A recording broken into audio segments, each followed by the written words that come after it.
Zotri Kasrati, do doja që, fakt po mendoja me cilin element të filloni më parë dhe thash, hajde të fillojmë me diçka më pozitive, me faktin që është një proces transformimi, nëse mund të themi, në cilin po shkon FSK-ja drejt të marrit të emrit fiksis që meriton ushtri.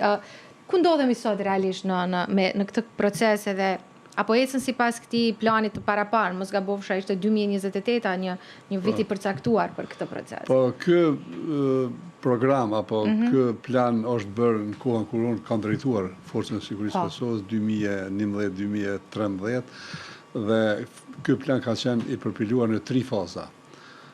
Tash Forca e Sigurisë ndodhet në fazën e tretë, e cila është faza më e kushtueshme, sepse ka të bëjë me pajimin e pajisjeve shumë të kushtueshme, siç janë armët me largësi të lartë, armët më të sofistikuara që i nevojiten kësaj force, pastaj janë helikopteret, janë mbrojtja kundërajrore, pastaj janë radaret, pastaj është infrastruktura, duhet kompletohet, vjen edhe pjesa rezervë, që në këtë fazë do duhet që 3000 pjesëtar rezervë aktiv të mobilizohen, të trajnohen dhe të pajisen me ato pajiset që ju takon sipas planit dhe ata të jenë në gatishmëri për çdo eventualitet që i nevojitet kësaj force ushtarake të Republikës Kosovës. Unë nga kondi im e përcjell jashtëzakonisht shumë sepse më intereson, aty ja kam kushtuar një pjesë, mos thon pjesën më të mirë të jetës sime dhe deri më tani këta djemë dhe vajza, këto gra dhe burra janë për të mahnitur pozitivisht me përkushtimin e tyre, me profesionalizimin e tyre dhe janë duke bërë që ne të ndihemi krenar për këta që po shërbejnë dhe po na prezentojnë ku do shkojnë, që shkojnë nëpër botë. Mirë po, apo e bën politika pjesën e vet, ato që e përmend edhe jo, që ndodhen në një katrahur politike fatkesisht që disa një kohë gjatë, kjo forcë po i ka edhe vështirësitë e veta. Spori, që është një prej objektivave të Republikës Kosovës antarësimin në NATO, me këtë katrahur politike, me shkurjen zgjedhje pas zgjedhjeve, me një politikë të jashtme e cila nuk është funksionale, që do duhet të jetë jashtëzakonisht aktive, të jetë agresive në aspektin pozitiv, që të shkojmë drejt një lobimi të 4 shtetet që s'na kanë njohur e janë anëtarët NATO-s, është duke u çaluar, nuk është duke ecur ashtu siç kemi menduar. Pastaj është çështja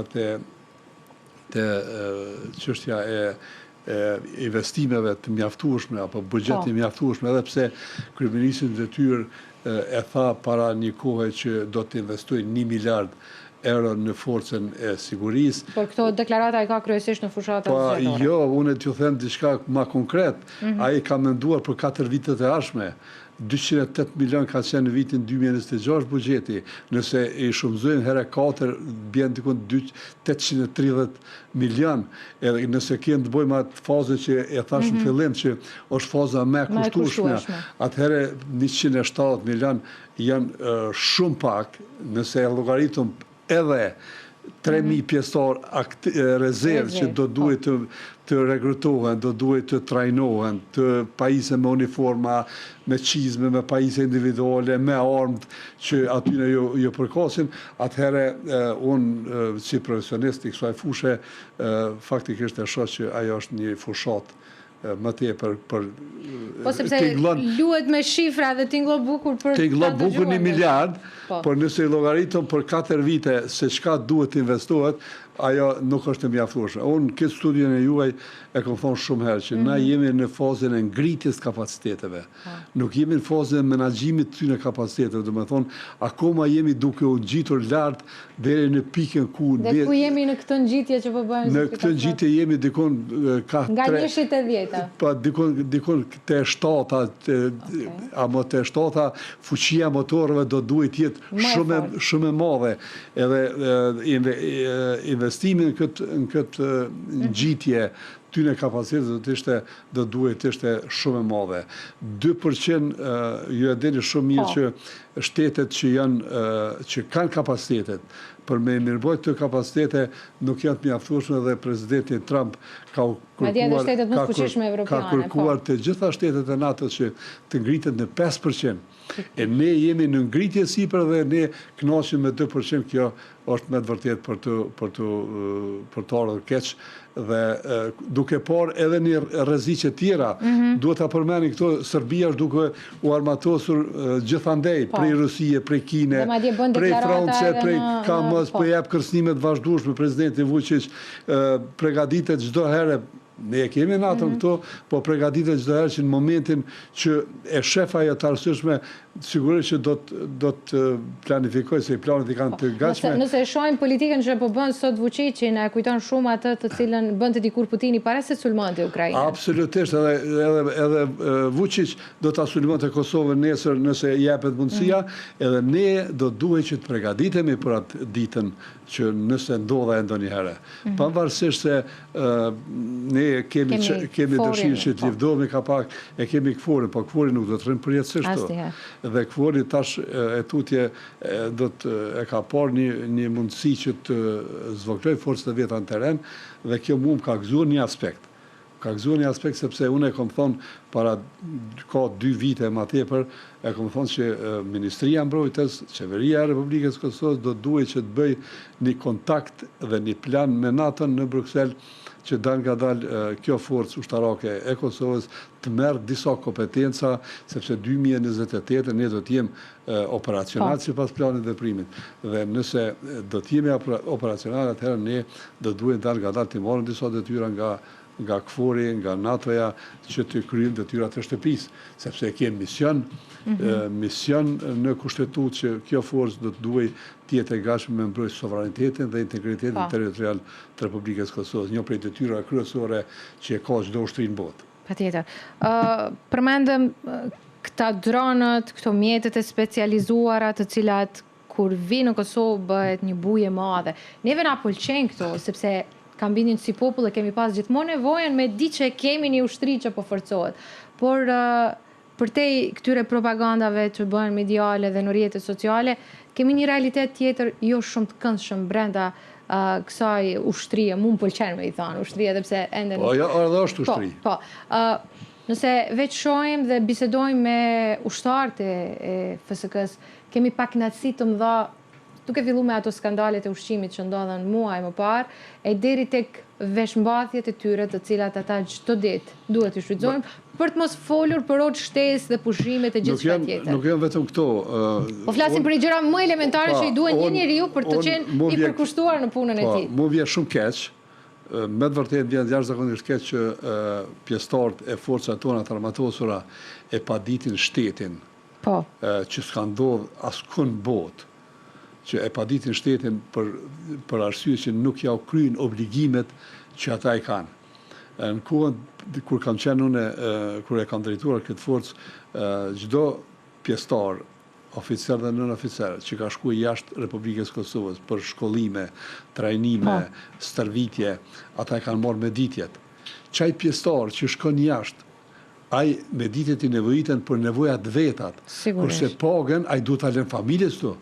Se familja duhet jeton nga diçka. Patjetër. Dhe për atë arsye unë mendoj që është shumë gabim i madh që këtyre pjesëtarëve nuk ja u paguajnë orë shtesë, që tash e kanë padit qeverinë e Republikës Kosovës, nuk i marrin meditjet që shkojnë jashtë, edhe pse gjykata ju ka dhënë të drejtë, por ka njeri që ka mbi 10.000 euro që shteti ja u ka bërë dhe nuk ja ka paguar akoma. Këto i kom informacion shumë të sakta, dhe kjo është për keqardhje. Pastaj që përmendët edhe jo, pajisjet tjera, qofshin ato veshmbathje, qofshin ato ushqimi. Ka vite të tëra që absolutisht, kjo forcë janë ndruar ose ta njerëz nuk do të duhej, apo më mirë thënë nuk guxojnë të mendojnë për kushtet e tyre veshmbathjes, pajisjeve, të meditjeve, të orëve shtesë, ku ta dione, po këta... Kjo do duhet ishte brenga e fundit. Kjo është e fundit, absolutisht nuk është e tyre. Kjo brenga është e ministrit mbrojtjes, kjo brenga është e komandantit. A ka qenë në fakt në brengë për ta? Pa, unë Deklarativisht sa kam pa, këto i kanë deklaruar që do të përmirësohen këto vetëm kur kemi pas fushata zgjedhore. E kjo është për të ardhur keq. Por unë kam kontaktet përditshme me njerëz që punojnë, jetojnë, veprojnë, kanë dhënë një jetë të tërë brenda kësaj force dhe për këtë forcë, sepse nuk janë aty për një pagë, po janë aty me të vërtet për të shërbyer atë. Po në fundit kanë familje dhe në mbrëmje dreka duhet për të shërbyer atë, sepse nëse ndodh diçka nesër, këta janë të parë që do dalin në vinë e frontit për mbrojtjen e sovranitetit dhe mbrojtjen e jetrave të qytetarëve të Republikës së Kosovës. Dhe për atë arsye unë mendoj që këta pjesëtarë do duhej që të kanë një privilegj më të madh. Mos të folen që s'kan sigurim shëndetësor. Mos të folen që s'kan sigurim jetësor. As këta, as policia e Kosovës, as zjarfiksa që janë njerëz të më të rrezikuar në Republikën e Kosovës. Njerëz që jeta e tyre çdo moment rrezikohet dhe çka nëse ata vdesin në detyrë, familjet e tyre nuk trajtohen me ligj. I lëmë ato që një ndihmë, një hersh apo një ndihmë disa pagave apo një vjet, 2 vjet, po kemi familje, e morëm familjen Bunjaku, Atina Zymeri, që unë kam informacione shumë sakta që edhe nga banesa kanë larguar, edhe kanë mbet mëshirën e askujt. Edhe vetëm kur janë për vetorët e tyre, ne shkojmë atë bëjmë marketing, qesëm lule me bë foto, me tregu që diçka po bëjmë për ta. Ne duhet bëjmë për familjet e tyre. Ne duhet bëjmë që ata të njihen sigur që me ligj janë të mbrojtur nëse aty në ndodh diçka. Familja e tyre do të kujdeset materialisht, në çdo aspekt do të kujdeset, qoftë edhe në aspektin shëndetësor, shkollime e fëmijëve të tyre, do të kujdeset me ligj. Dhe kjo nuk ekziston në Kosovë, dhe askush nuk mendon për këtë punë. Ma shumë kanë menduar qysh një president me pas të rjetën 70% pagës, me pas shoferin e vet, me pas automjetin e vet, me pas privilegjet jashtëzakonshme, kudo që do të thënë qoftë privat apo se mos zyrtara i sultan, po t'i ketë biletat e aeroplanit të paguara, edhe shumë privilegje tjera që kanë njerëzit në pushtet që janë politik, se sot mendojnë për pjesëtarë që ata kujdesen për sigurinë atyre, edhe sigurinë qytetarëve të Republikës së Kosovës. Edhe kjo është për të ardhur keq. Kjo është për me qajt. Kjo është për me qajt. Pas mindila për me i fshirot. Kjo është me të vërtet, kjo është për me qajt. Unë që nga prilin 1998 e deri vitin 2015 që kam dalë në pension i rregullt, unë kam dhënë një jetë të tërë për këtë uniform, jo vetëm unë, po të gjithë ata. Edhe pse mas 99 ka desh që të na demilitarizojnë, të na hiqun uniformen, por ne kemi rezistuar pa paga. Dhe pas kretë kësaj sakrifice, tani që thoni që jeni në pension, çfarë benefitesh keni? As një benefit vetëm, një pension e kam, absolutisht benefite tjera. As kush një telefon, një kafe nuk ma ka qitë kur që 11 vite.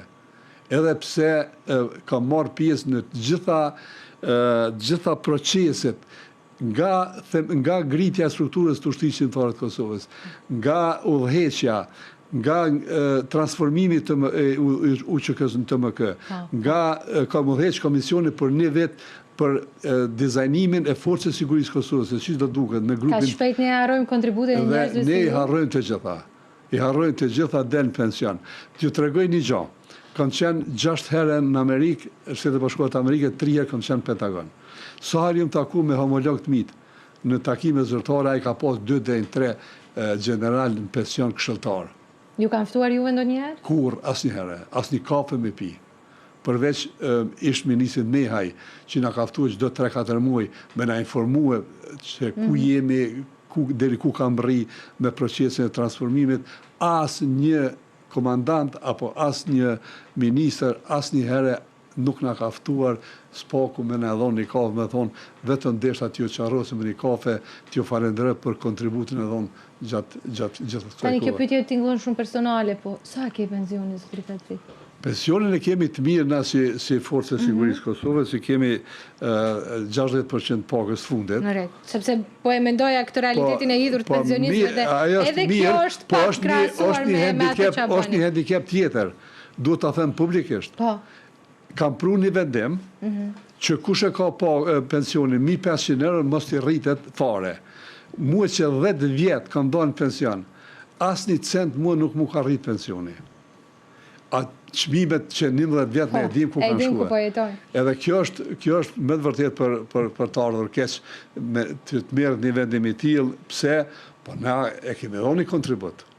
Një kontribut të pashoq? Absolutisht. E tash, pse dikush gjerezoj që unë e marrë 100, 200 apo 300 euro më shumë se një tjetër, dikush që ajo është me të vërtet më bjen keq. Po kjo është diçka personale, po ne nuk ankohemi. Por që realiteti është që kjo që është shumë personale për ju, është një realitet që i pret krejt këta 33-ja që janë pjesë e TSK-s. Dhe ky realitet, më falë që po të ndërprej, kam bindjen që na jep një rezultat tjetër. Po kjo... Emigrimin, largimin prej FSK-s. Dëgjoni, kemi pjesëtar të forcave të armaturës të Kosovës që punojnë një punë shtesë. Unë kam parë kamarjer. Unë e kam parë edhe di me emra mbi emra kush janë kamarjer. Në për diskoteka shkojnë e rrezikojnë jetën e tyre si bodyguarda, si truproje. Kam parë edhe punë ndërtimtarie. Ka ardhur njeriu, isha të një nekimi, duke ndërtuar shtëpin, erdhi me uniform të FSK-s, edhe thash, çau do ti? Tha, ja, pe deshi këto, edhe pe veshi uniformën e punës, se unë të punoj punë shtesë to. Kjo është për të ardhur keq. Dhe për çfarë shteti po flasim atëherë? Si mund të kërkojmë që gjermanët me armë u strehu në Kosovë nëse ngutse Rusia? Çka është kjo, zotri Kastrati? Kjo është një çesharake. Mas pari, unë e kisha kërkuar, e kisha këshilluar gjithë ata qytetarë që ndëgjojnë këto budallakina, se s'unë i them ndryshe, një kryeministrit që me të vërtet po loz edhe po mendon që janë çaq budalla. Unë mendoj që ky popull nuk është budalla. Ky popull është i mëshëm, ky popull ka ditë në momentet më të vështira me sakrifikuar vetveten, me sakrifikuar çdo gjë për me dalë në mbrojtje e këtij vendit. Edhe tani kërkoj që ata të mendojnë shumë kthjellët, shumë mirë, të mendojnë se që 6 vite ne nuk jemi kërkon. Me të vërtet nuk jemi kërkon qeveria ashme, kush do që e bona atë qeveri, pe shofun tani së më mirë në vesh për një president. Dhe me thonë, çdo gjë shkon për interesa personale. A kem president që kishme na ngrozë zemrat njëve? Se kështu kërkoj... Ka Kosovë shumë njerëz të mençur, ka shumë njerëz devotshëm, ka shumë njerëz të ndërgjegjshëm që mujnë me dhënë këtë kontribut. Po s'po don kryeministri, s'po don njeriu që ka fituar 47% të votave. Ai po do me kapë edhe presidentin. Kujt i shkon mas shumë ti për shtati një situatë e tillë me Serbinë që e kemi aktive vazhdimisht me deklarata që as shtetet e Kuintit nuk i reagojnë. Pa, të lutem, po na përpara e kemi me një Kosovë që po e refuzon Amerikën, çka jemi të bu? Edhe ju e dini shumë mirë që kur ka reaguar Kuinti, ose kur kanë reaguar Shtetet e Bashkuara të Amerikës që fol ushtrisë shqiptare të Kosovës në anë parë, e fol Shtetet e Bashkuara të Amerikës në anë dytë, ne kemi shtetin, e kemi lirinë, edhe gjithmonë i kemi ndëgjuar. Gjithmonë, ndoshta edhe s'na ka ra mirë, po mikun tonë s'kem dashur mi humb. A i kemi humb tash mikun, a jemi të e humb mikun? Unë vetëm shqyqoni sa herë ka shku presidenti zyrtarisht, ose kryeministri, ose ndonjë ministër në Shtetet e Bashkuara të Amerikës zyrtarisht, që e ka prit dikush në shtëpinë e varë. Asnjëherë. Sa herë ka shku një kryeministër, një ministër zyrtarisht diku në Evropë? Asnjëherë. Mos i llogaritëm të konferencat që janë të sigurisë, konferencat bujqësisë, çapo dione. Ne patëm samitin e NATO-s, nuk kishim asgjë. Të lutem. Pse më shkuë, kush më na ftoi neve? Kur ne nuk jemi në gjendje që t'i bojmë institucionet e Kosovës, kemi shkuar sa herë që 2 herë deri më tani, por rrezikojmë me shku për herë tretë. Ku janë qytetarët e Kosovës? Unë i uroj që mbi lumin Ibër më marrua dhe 20 ura. Po jo për interesa... Ura që lidhi njerëzit, jo interesat politike. Jo propagandë politike. Dhe unë kam thonë edhe për përstërës të jo. Kosovë është liruar 1999. Kosova po shtet 2008, shtet I pavarur dhe sovran. Ka I tren, edhe njëri edhe tjetri. Nëse vazhdojmë me këtë çfarë po shohim, larg qoftë, e tham shpesh si fjalë, a rrezikojmë me humbë Kosovën? Nuk rrezikojmë me humbë Kosovën. Sepse është një pikpyetje e madhe që dëgjoj kohë. Nuk rrezikojmë me humbë Kosovën, po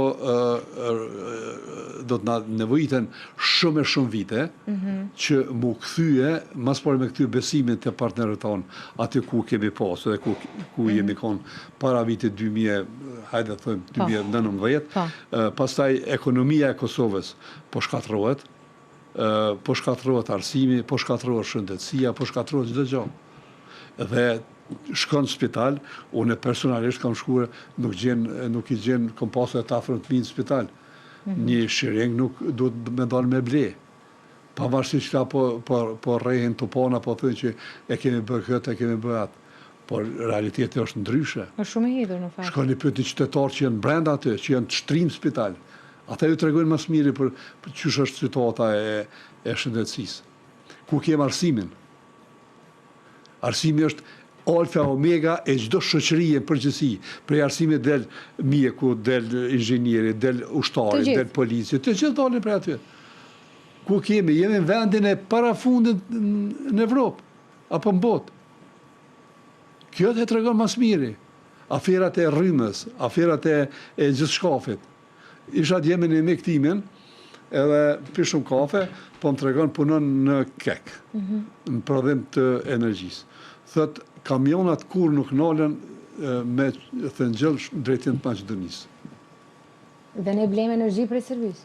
Pa na blejmë prej Serbisë energji.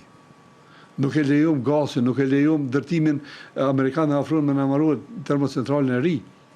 Dhe pas 20 vite me na lënë këtu si dhuratë, e refuzum. Dhe prapë unë po dalë të pyetja që të bëra më herët, a për rrezikojmë Kosovën? Po për rrezikojmë një aspekt, si shtet jo, po për rrezikojmë gjeneratët e ardhshme. Shkoni në përfshatra, unë kam tafërët mi që janë, kam tafërët mi që janë mësues, që janë arsimtar në përfshatra. Çdo vit ka 5, 6, 7 janë mongull për klasë. Mos më shumë. Po mos më shumë. Edhe ku jemi trit, po ikon në Kroaci, po ikon në për Evropë, po ikon me punu, Kosova do të zbrazet shumë shpejt, do të besëm mesatarja do të bi 50 vjetë, a gjithmonë jemi lavdua që jemi popullata me re, pse nuk kanë kushte. Dhe në mesin e atyre që po largohen, plus asojna të luten, se du të përmeni edhe këtë, se kjo lidhet me siguri nacionale, për arsye që është fut një urrejtje mes njerëzve. E shojnë 20.000, i zbuluat 20.000 Facebook-at rrejshëm. Lula gjelit e lula pulles e ku da djone duke sharë u që kënë. Duke isha pjestar të ushtrisë qëntarës Kosovës që kanë hangër, unë personalisht 8 ditë ku më hangër buk, pa kry, pa këfasac, pa pos me asë lëng me në gjyate. Ta lule gjelat nuk e kam përjetuar? Jo, edhe për këta njerës... Nuk e di qa është me prit kur po të bjem bomba në Ka njerës që ka 10-15 pluma në për trup. Kom të këputne, dur të këputne, kanë përjetuar, sot përjetuin traumat ndryshme. Për cilat kur askush të shmarë ato? Absolutisht. Unë me durët e mia e kom marrë ushtarin e vdekun, unë e di kur ja kemi dorëzu familjes, ushtarin s'kemi ujtë me ja drejtu e komt, ju kanë me të komt, e ka pa familja ato. E shumë raste tjera që i kemë përjetuar, sot del një lule gjeli, një idiot, për e thamë kështu publikisht, edhe është në gjendje me shoh një pjesar të ushtrisë qëndruar të Kosovës. Kjo është dhe ky lule gjeli ka direktivat prej... Absolutisht. Kjo zbuluar ku ka direktivat. Dhe Jona Mihali, të krerët e ushtrisë qëndruare të lëvizjet dhe vendose. Dhe kjo është për të ardhur keq. Asnjëherë nuk e pom një reagim. Nëse nuk jeti mbrapa, asojna di reago, që këta nuk janë tonë. Po reagim nuk pashune. Edhe gjitha këtu janë përqa familjet me zveti, janë përqa diaspora me shqiptarë vendor. Kjo është shumë e rrezikshme. Shumë e rrezikshme. Janë përqa shqiptarë me zveti, Kosova, Shqipëria, Maqedonia e Veriut. Kjo s'ka qenë kur përpara. Asë në kohën e okupimit, Serbisë nuk ka qenë kjo. Gjithmonë kemi qenë bashkuar, gjithmonë kemi qenë me mbrojt njëri tjetrin. me dhonë shpirtin, jetën për njëri tjetrin. E sot kemi ardhur në situatën me urrejt mes veti, me fyje, me shah, në për profilat të rrajshëm, e ku ta dione, është me të vërtet këtu une fojnë e qes drejt për drejt të qeveria, drejt për drejt të përgjegjësit, sepse e kemi AKI-n, e kemi krimet e rana ekonomike në kuadër policisë Kosovës, e kemi inteligjencën e policisë Kosovës, e kemi inteligjencën e ushtrisë Kosovës. Gjitha këtu inteligenca janë 26 vjet, 27 vjet mas lufte, kanë bot trajnime, kanë bot shkollime, janë tafta për me zbulue elementet të tilla. Por, pse nuk për zbulojnë, unë me të vërtet, ose i kanë zbulue, përso nuk për qesin publik, nuk e di.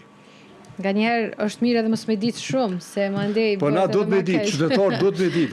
Mos me ditë shumë, me kam fjallën të institucionet që ndoshta kanë informacionet, për nuk arrin që të kryjnë punën. Unë e kom thonë një studio, nuk e dhja kom thonë të jo, që nëse shkon kryeministri jonë prej qeveris e deri të prezidenca, është 20 metra, me 8 truproja, e në Greqi shkon vetën, çka folke për sigurinë Kosovë? Të lutë, ai do duhej që delë para qytetarës është i obliguar që t'ju raportoj qytetarët e Republikës Kosovës. Se ai po njetë ka që sigurt atje e në Kosovë nuk po njetë. Dhe në krejt këtë pasiguri, në krejt këtë katrahure, thasë shumë bukur, ne shohim një numër të madh të rive dhe trejave që nuk arrin me gjetë vetën, në Kosovën që prindërit e tyre ndoshta kanë lënë gjymtyrët për ta pasur sot, ose familje tëra kanë humbë familje të tërë, ose kemi të zhdukurit që tash kanë fillu me u gjetë në disa vende. Mesin e tyre kemi dhe pjesëtar të FSK-s, të cilët janë në një farë forme të detyruar që të heqin dorë nga ëndrat, nga karriera për cilën kanë investuar, janë treguar suksesshëm edhe në vendet më të zhvilluara botërore dhe detyrohen që për kafshatin e gojës, për të mirën e fëmijëve, me u largu për FSK-s. Fatkeqësisht, këta 33-ja, këto gra dhe burra shkollohen jashtë. Një oficer i Ne kemi rastin kur mbeti në New York, nuk u kthye fare. Një oficer i forcës së sigurisë e kryen edhe AUK-un, e kryen edhe Akademinë Ushtarake brenda FSK-s. Pastaj shkon është një investim shumë i madh. Pastaj shkoi 1 vjet deri në 2 vjet specializim prej Shtetet e Bashkuara të Amerikës edhe Shtetet Evropiane. Dhe ai e ka 6 vjet të obliguar që të shërbejnë në forcat tona të armatosura. Mirë, por mas 6 vjete e humbëm një ekspert. Një oficer shumë zotin, që është krah për krah, mos them edhe me Shtetet e Bashkuara të Amerikës. Edhe e hubëm për shkak që paga e tij apo të saj nuk është e dinjitetshme. E tham, duhet me padit shtetin me ja pagu me ditjet. Me fitue... Me fitu ndjersën tonë. Ndjersën tonë që ti e ke dhonë. Dhe këta nuk po kërkojnë asgjë. Këta s'po kërkojnë me konë shumë privilegjuar. Vetëm drejtat e tyre me pas. Qysh i kanë në krejt ushtrit normale. Ikja nga forca tonë të armatosur shumë e madhe, edhe shumë brengosëse, edhe pse po thot kryeministri, ata që ikin ne do të zavancojnë, po sa po të kushtojnë ata? Sa po kushtojnë shkollimi i tyre, specializimi i tyre, deri sa ti e ke pru në pikën më të lartë të zhvillimit të profesional të një oficeri. Edhe ti pe len me ik për çka? Për një pagë. Për një pagë e cila nuk i... Për një pagë, për një partesha, për një parqizme, për gjëra më elementare të mundshme, për një sigurim që është jashtëzakonisht i rëndësishëm. Kjo është shumë e dhimbshme. Kjo është shumë e dhimbshme. Por përkundër krejt kësaj unë emocionohem. Duhet ta them, të lutem, duhet i lavdoj deri në qiell. Tu në fakt du të dalë. Duhet i lavdoj deri në qiell këta burra gra, këto vajza dhe djemë që shërbejnë në forcën tonë të armatosur. Tu në fakt duhet të dalë. Që përkundrazit gjitha këtyre vështërsive, ata neve po na bojnë krenar. Janë të jashtëzakonshëm. Kur kemi përmbytje i thrasim, kur humbim në male i thrasim, kur mbytemi nga pakujdesia prapa ata i thrasim. Por përkundër krejt këtij realiteti të hidhur në cilin jetojnë ushtarët e FSK-s dhe ne banorët e këtij vendi, kemi suksese shumë dha edhe në arenën ndërkombëtare. Ne tashmë kemi një kontingjent, nëse mund të themi kështu, që kemi edhe në Gaza. është diçka jashtëzakonshme. Para mendone që flamuri i Kosovës të valoj për krah Shtetet Bashkuara të Amerikës dhe shumë shtete që morin pjesë në këtë forcë stabilizuese në Gaza, është një moment historik. Them sinqerisht se Kosova... Sepse jam e bindur që ka të ri dhe të reja të cilët e kanë përjetuar luftën në Kosovë që po kërkojnë me sjellë paqen. Atje është një lloj lufte. Po. Edhe atje është një lloj lufte sepse atje ata do të ballafaqohen me rreziqe të përditshme. Ka mjete të pashpërthyera me mija pafund. Pastaj ka rreziqe të ndryshme. Atje e din që Hamasi, Hezbollah janë dy organizata terroriste që faktikisht këtë forcë stabilizuese mund ta llogarisin si armik. Dhe në këtë drejtim unë jam shumë i bindur që ta pjesëtar të forcës sigurisë që janë atje dhe që tjerë do të shkojnë atje, se dikon sa ka më në informacione, dikon rreth 20-22 pjesëtar do të shkojnë atje. Unë e di që këta do të jenë të thirrur për sigurisht për deminim dhe për çështjet. Sepse janë shumë të zotët edhe në këtë pikë. Jemi më të zotët këtu në Ballkanin Perëndimor. 100%. Këta kanë deminuar miliona metra katror, kanë kaluar jo vetëm trajnime, shkollime, po këta në praktik, faktikisht si një luftar që ka lënë 5-6 vite në luftë, ajo është shumë i thirrur për me krye punë të tilla dhe unë mendoj që këta do ta kryejnë punën më së miri dhe Kosovën do ta bëjnë krenar. Uroj që mos të ketë lëndime, edhe mos ketë sepse rreziku është permanent. Rreziku është permanent. Me uniformë rrezik i edhe në Kosovë, sepse punon me armë trona, punon me armë të lehta, punon me pajisje që janë shumë të rrezikshme dhe këta gjithmonë janë në një rrezik potencial që mund me psue prej këtyre aktiviteteve ditore që i kanë. Ka shumë pyetje për t'ju bërë zotri Kastrati dhe pak kohë na ka mbetë, por do doja ta përmbyllnim këtë bisedë me një mesazh që uroj që të shkojnë në vesh dhe nëse mundemi me bëu edhe një vlerësim të performancën e forcës së sigurisë së Kosovës, sukseset e pjesëtarëve të kësaj force në aktivitete të ndryshme ndërkombëtare. A mundemi me thonë që me këta pak miliarda që po folet dhe me investime të tjera, ne shumë shpejt do të futeshim në NATO, po të kishim një lëmsh tjetër politik, mos e kishim këtë lëmshin që e kemi, po të mos ishte efekti i politikës që po bëhet në vend. Unë rekomandoj fuqishëm te leadershipi i Ministrisë Mbrojtjes, i FSK-s, te Qeveria e Republikës Kosovës, te presidentja, sepse presidentja ka një Kogani dozë të madhe të fajt, sepse kemi dikon 6 general që janë graduar, edhe Vjosa Osmani i ka lënë tavolinë, nuk e ka kryer punën e vet në atë kohë. Pse nuk e ka bërë? Aja den, le ta thot ajo. Meritokracia është një prej atyre arsyeve që unë kam informacione shumë sakta. Një prej arsyeve që e braktisin është edhe kjo, për shkak të meritokracisë. Nuk gradohen, nuk avancohen njerëzit që e meritojnë, me të vërtet janë më të thirrën, më profesional se dikush tjetër që gradohet, dhe kjo do duhet të kemi kujdes shumë të madh. Uroj dhe rekomandoj fuqishëm që Ministria e Punëve të Jashtme të bëjë një ofanzivë pozitive diplomatike, posaçërisht te 4 shtetet e NATO që nuk na kanë njohur, të qeveria të investoj, mos thirret në propaganda para zgjedhore edhe fushata me miliarda, po t'jep të ndoj 4 deri në 6% minimumin e bruto prodhimit vendor për këtë forcë, të rrit mirëqenien e tyre, të rrit kushtet e tyre, ashtu që të zvogloj minimalisht largimin nga kjo forcë.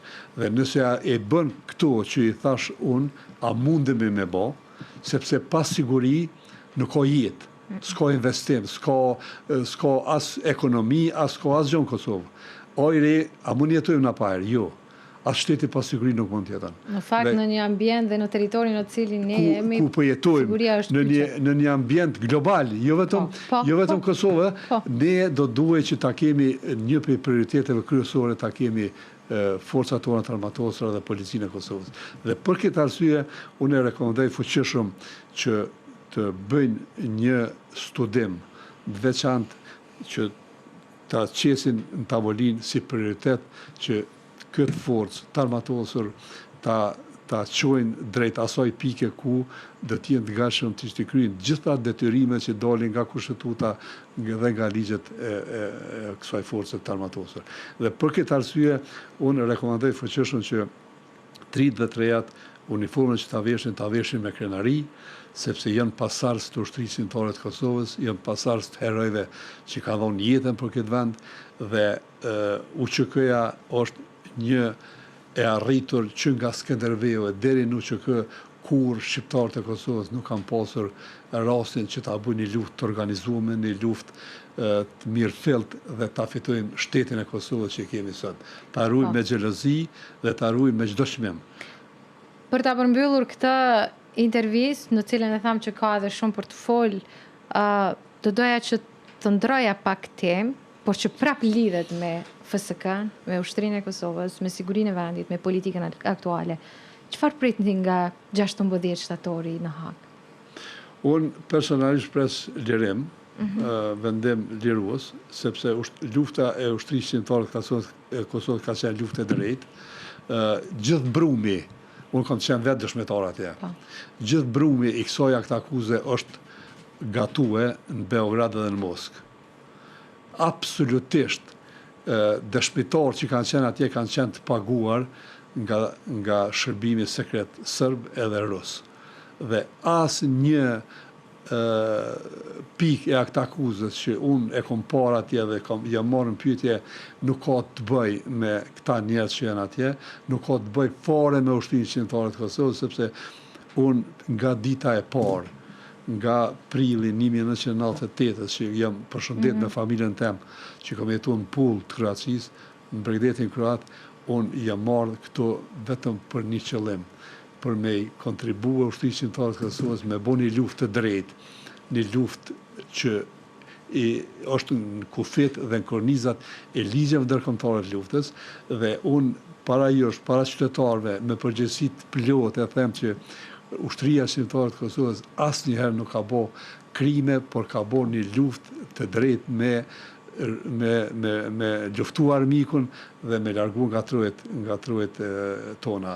Dhe për këtë arsye unë mendoj që vendimi do të duhej patjetër të jetë lirues dhe këta të kthehen spari familjeve të tyre dhe të kthehen Kosovës, sepse kemi nevojë edhe për ta jashtëzakonisht shumë. General, kënaqësi shumë e madhe që të fatem sa. Ishte kënaqësia imja, faleminderit shumë, uroj që ju të vazhdoni, uroj që të kemi sa më shumë emisione të tilla që njerëzve që po heqin me shtetin t'ju qelëm syt nëpërmes kritikave.